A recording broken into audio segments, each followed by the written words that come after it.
주상전화 두산인프라코 한번 보도록 하겠습니다. 네, 안녕하세요. 반갑습니다. 주식 황소 유튜버입니다. 자, 보면 일봉 상황을 살펴보고 계신데요.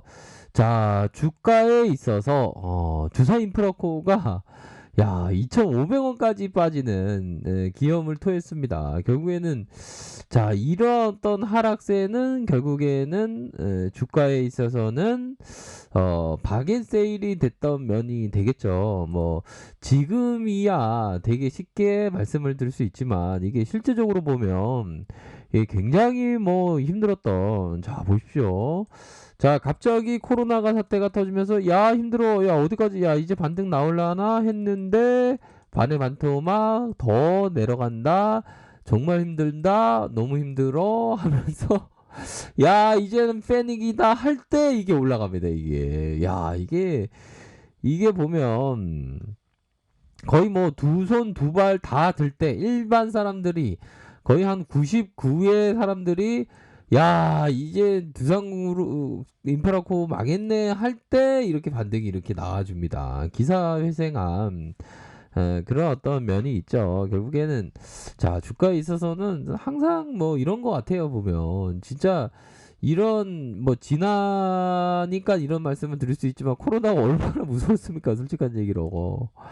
와, 그러니까 그 역대 이래, 그러니까 역대급 이런 일들이 없었는데 갑자기 성당이 문을 닫고 교회가 문을 닫고 종교시설이 문을 닫는 경우가 없었거든요. 머리털 나고 그런 일들이 벌어지면서 올수도 밖에 나가지 말라.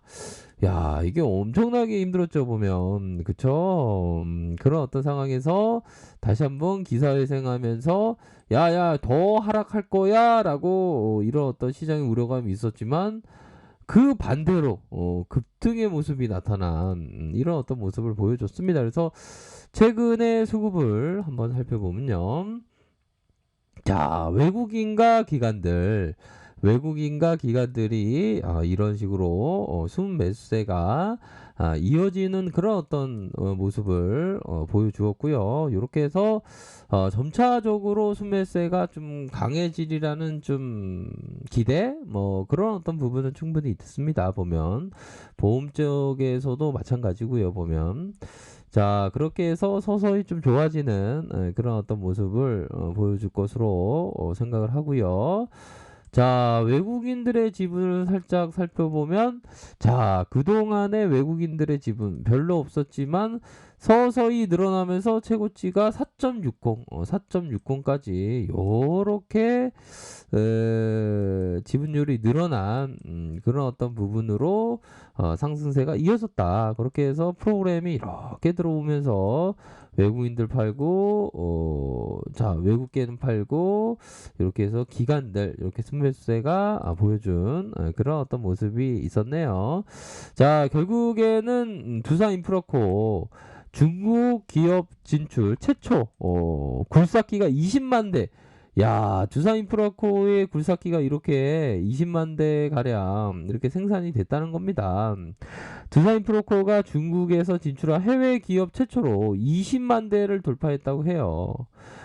두산인프라코는 중국 예타이 중국 법인이 중국이 진출한 이후 26년 만에 20만 호가 굴착기를 생산했다라고 3일 밝혔다. 그러니까 26년이니까 그 어떻게 보면 통찰이 있는 거죠. 미리 중국의 어떤 발전 전에 이렇게 20만 호의 굴착기를 생산했으니까요.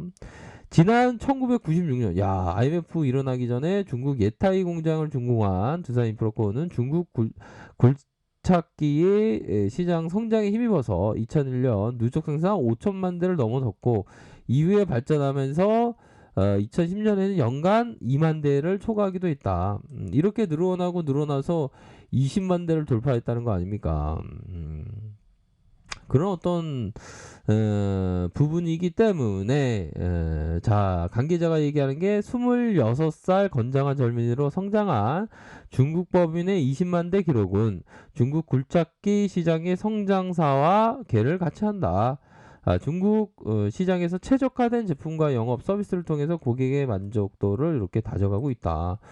그러니까 이 워낙에 좀 저력 있는 기업이다 보니까 서로 뭐 GS건설, 현대중공업, 또 유진기업까지 요렇게 서로 좀 탐하는 우리야 뭐 기분이 좋죠 보면. 뭐 서로 탐하는 상황이니까요. 그렇게 해서 서로 탐하는 그런 어떤 상황을 보여주는 자체가 기분 좋은 일이고 앞으로의 결과치를 뭐 봐야 되겠죠. 그래도 뭐 두산 현대중공업이 좀 이수할 가능성이 높지 않나라는 생각이 들고요. 뭐 결과는 나와봐야지 압니다. 그런 거를 뭐 알 수 있는 사람은 별로 없겠죠 보면. 저도 확신하지는 않고요.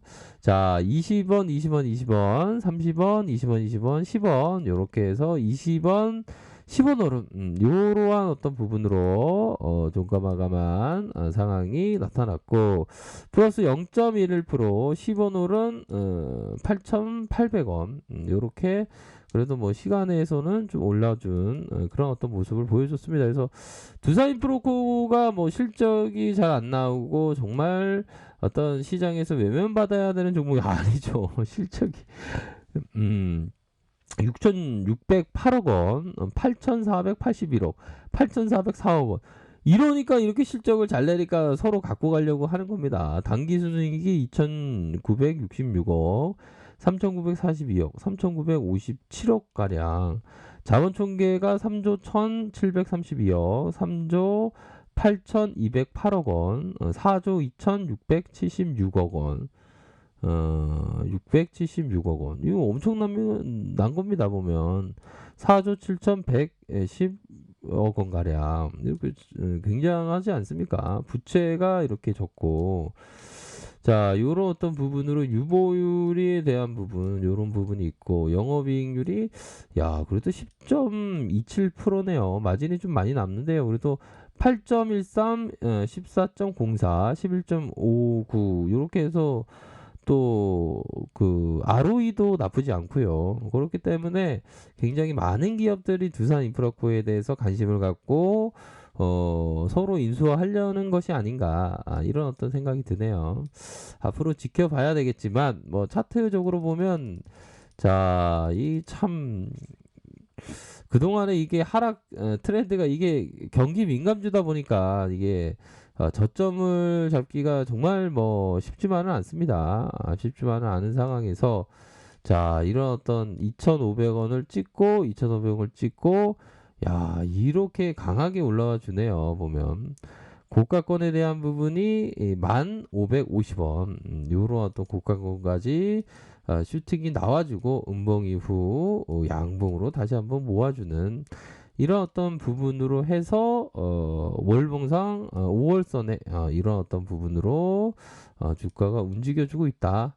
결국에는 보라색 선 이런 어떤 저항선에 대한 부분이 저항을 막고 있지만 다시 한번 강력하게 올라와 줄 수 있는 그런 부분은 충분히 있지 않나라는 생각이 들어요. 그래서 2,500원 이후에 다시 한번 순매수세가 나와주면서 다시 눌려주고 재차 상승에 대한 부분이 충분히 나올 수 있는 그런 어떤 종목이다. 이렇게 좀 설명을 드리도록 하겠습니다. 그래서 자, 보면 외국인과 기관들, 금융투자보험 이런 데서 순매수세가 나타나고 있고, 자 보면 그러니까 이게 그 기술적으로는 굉장히 좀 나쁘지가 않습니다. 매각이 무난하게 이루어질 가능성이 높지 않을까요? 보면 자, 1,550원 이후에 다시 한번 이 가격선이 되겠죠.